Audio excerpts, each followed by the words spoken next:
بسم اللہ الرحمن الرحیم۔ میرے نبی پاک نے فرمایا 3 کام کرو تمہیں فائدہ ہوگا۔ حضرت عبد الرحمن ابن عوف فرماتے ہیں میں نے اس کا تجربہ کیا اس حدیث کا، اور آپ فرمایا کرتے تھے مجھے اللہ کی عزت کی قسم جو میرے نبی نے کہا حق اور سچی کا ہے، حق اور سچ کا ہے۔ حضور سید عالم صلی اللہ علیہ وسلم نے فرمایا صدقہ دینے سے مال کم نہیں ہوتا، صدقہ دینے سے مال جی کیا کرنے سے، یہ وعدہ ہے نبی پاک کا،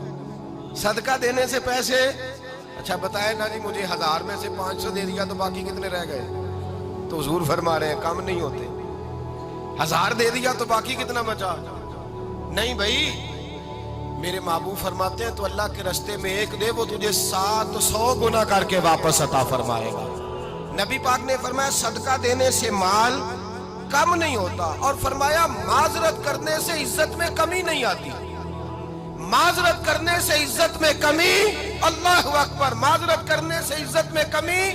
اور حد کر دی میرے حبیب نے، فرمایا تو رب کی رضا کے لیے عاجزی کر، تیرے نبی کا وعدہ ہے اللہ تجھے عزت عطا فرما دے گا۔ تو جھک جا اللہ کی رضا، عاجزی اختیار کر، سادگی اختیار کر، سادگی عاجزی کر، تجھے اللہ دو باتیں اس میں ارشاد، ایک معذرت کر غلطی ہو جائے، اور دوسرا پہلے عاجزی کی بات سنے۔ حضرت عمر بن عبدالعزیز بادشاہ تھے، سوئے ہوئے تھے، غلام بھی پاس آرام کر رہا تھا، مہمان بھی آئے تھے، غلام کی ڈیوٹی تھی ہر وقت حضرت کے پاس رہنا۔ اب سوئے ہوئے دیر ہو گئی، غلام بیچارہ تھوڑا تھوڑا اونگ آتے آتے سو گیا، حضرت چراغ روشن تھا کچھ لکھ رہے تھے، مہمان بیٹھا تھا، خادم سو گیا، اب چراغ نہ آہستہ آہستہ گل ہو گیا، بجھ گیا، حضرت اٹھے، بوڑھے آدمی تھے، چراغ صحیح کرنے، مہمان کہنے لگے حضور میں نہ کر دوں، میں نہ کر دوں، کہنے لگے نہیں تم مہمان ہو، مہمان سے خدمت نہیں لی جاتی۔ تو اس نے کہا غلام کو جگائیے، فرمانے لگے ابھی تو بیچارہ سویا ہے اور نیند سے بیدار کر دوں۔ خود گئے، اس میں تیل دوبارہ ڈالا، بتی ٹھیک کی، جلائی، واپس آ گئے۔ وہ مہمان اب بادشاہ کا مہمان بھی تو کوئی بادشاہ ہی ہوگا نا، کہنے لگا حضور آپ اپنے کام خود کرتے ہیں، کیا لفظ ہے، کیا حسن ہے، اور 2 جملوں میں کیا تاثیر ہے۔ آپ فرمانے لگے ہاں میں اپنے کام خود کرتا ہوں، جب میں گیا تھا تب بھی عمر بن عبدالعزیز ہی تھا، اور جب چراغ صحیح کر کے واپس آیا ہوں تو پھر بھی عمر بن عبدالعزیز ہی ہوں، میرے اندر کوئی تبدیلی آئی، میں وہی ہوں جو گیا تھا۔ حضرت سیدنا فاروق اعظم رضی اللہ تعالیٰ عنہ فرماتے میں بیٹھا تھا، اور ابھی 3 دن ہوئے تھے نبی پاک صلی اللہ علیہ وسلم کے وصال ظاہری کو، میں بیٹھا ہوا تھا، 2-3 بچیاں آ گئی، اور حضرت ابوبکر صدیق رضی اللہ تعالیٰ عنہ کے سامنے آ کے بیٹھ کے رونے لگی۔ جناب صدیق اکبر رضی اللہ تعالیٰ عنہ کا بچیوں روتی کیوں ہو؟ تو کہنے لگے آپ خلیفہ بن گئے ہیں، جب سے ہمارے ابا کا انتقال ہوا تھا ہمارا ذریعہ معاش یہ تھا کہ ہم نے بکریاں رکھی ہوئی تھی، آپ روز آتے تھے بکریوں کا دودھ دھوتے تھے، ہم پی بھی لیتی تھی، بیچ کے گزارا بھی کر لیتی، اب آپ تو خلیفہ بن گئے، کون آیا کرے گا؟ تو حضرت ابوبکر صدیق فرمانے لگے تمہیں پتہ ہے جو خلیفہ ہوتا ہے وہ تو خادم ہوتا ہے قوم کا،